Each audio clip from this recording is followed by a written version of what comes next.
Hello guys, welcome back to my YouTube channel. तो कैसे हो आप सभी लोग। आई होप आप सभी लोग अपनी पढ़ाई को कंटिन्यू कर रहे होंगे। तो हम लोग देखते हैं इस वीडियो में question number 27 chapter matrices class 12th math PYQ series 2024 के लिए हम लोग क्वेश्चन नंबर 27 देखने वाले हैं। तो देखते हैं क्वेश्चन नंबर 24। ये क्वेश्चन करवाने का मेन पर्पज़ ये है कि आप NCERT के साथ साथ आप सारे प्रीवियस ईयर क्वेश्चन आप कंप्लीट कर पाएँ, ताकि आपकी तैयारी पूरी बिंदास तरीके से कंप्लीट हो जाए। तो देखते हैं हम लोग क्वेश्चन नंबर 27। देखिए क्या कह रहा है question number 27। Given that 1x, यहाँ पर देखिए दो मैट्रिक्स दी गई हैं हमारे पास। ये हमारे पास एक मैट्रिक्स दी है और एक ये हमारे पास मैट्रिक्स दी है। इन दोनों का प्रोडक्ट वो क्या है, 0 के बराबर है। Then the value of x की वैल्यू क्या होगी, यहाँ पर ऑप्शन दिए गए हैं। ठीक है, अब यहाँ पर देखिए जो मैट्रिक्स दी गई ना, मैट्रिक्स वो आपकी कौन कौन से ऑर्डर की दी गई है। यहाँ पर देखो जो मैट्रिक्स है इसका ऑर्डर कितना है। देखो यहाँ पर इसमें रो कितनी है, एक ही रो है। और कॉलम कितने यहाँ पर, दो कॉलम है। तो यहाँ पर 1 × 2 की हमारे पास ये वाली मैट्रिक्स दी। कौन सी मैट्रिक्स, ये वाली। ठीक है, फिर उसके बाद देखिए ये जो मैट्रिक्स दी इस सभी को पता कौन सी मैट्रिक्स है ये हमारे पास स्क्वायर मैट्रिक्स। इसका ऑर्डर कितना है, इसका ऑर्डर है 2 × 2। कितना ऑर्डर है भाई, 2 × 2 ऑर्डर है। ठीक है, अब देखिए मल्टीप्लाई करने के लिए क्या होता है कि जो इनके जो होते हैं ना, आप ये सामने वाले जो नंबर होते हैं ना, ये सेम होना चाहिए। तो यहाँ पे सेम है दोनों, यहाँ पर क्या है, दोनों चीज़ें सेम है। और इन दोनों को मल्टीप्लाई करने पर जो हमारे पास नया मैट्रिक्स आएगा ना, उसका ऑर्डर क्या होगा, 1 × 2 होगा। क्या होगा ऑर्डर हमारे पास, 1 × 2।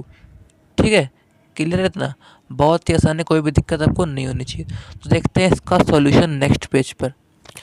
सबसे पहले देखिए जो यहाँ हमारे पास गिवन था उसको मैंने यहाँ पर लिख लिया है। ये हमारे पास गिवन है, ये मैंने यहाँ पे लिख दिया। फिर क्या करेंगे यहाँ पर हम, अब यहाँ पर हम मल्टीप्लाई शुरू करेंगे। तो देखो यहाँ पर पहला रो पहला कॉलम, तो 1 × 4 4। ठीक है, x × -2 तो माइनस का 2x आ गया, यानी कि ये हमारे पास पहला रो पहला कॉलम ख़त्म।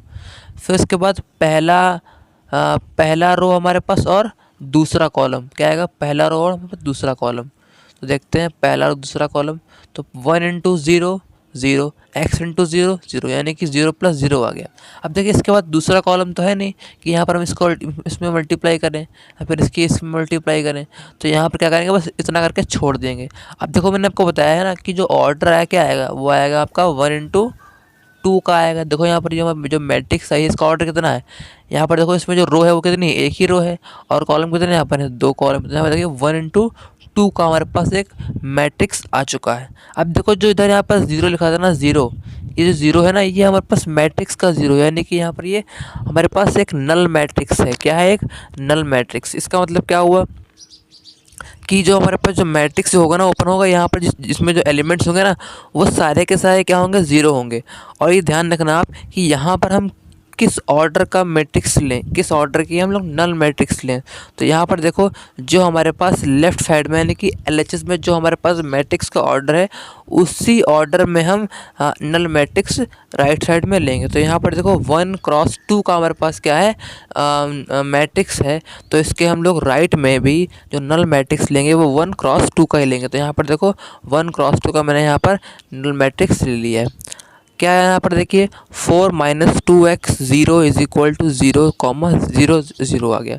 अब देखो जब भी दो मैट्रिक्स आपस में क्या होते हैं, इक्वल होते हैं। और ध्यान रखना हमेशा सेम ऑर्डर वाले मैट्रिक्स ही आपस में क्या होते हैं, इक्वल होते हैं।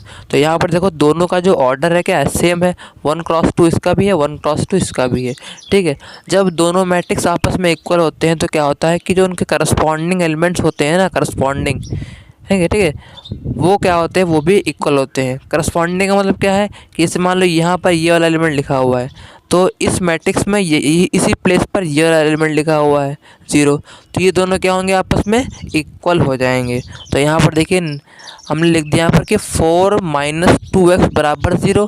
तो यहाँ पर 4 = 2x, यानी कि x = 2। अब यहाँ से हमारे पास x की वैल्यू निकल आई। हमसे पूछा गया था, हमसे x की वैल्यू ही पूछी गई थी, जो कि हमारे पास 2 आ चुकी। तो देखते हैं हमारे पास ये किस ऑप्शन में 2 गिवन है। ये हमारा ऑप्शन नंबर हो जाता है C वाला।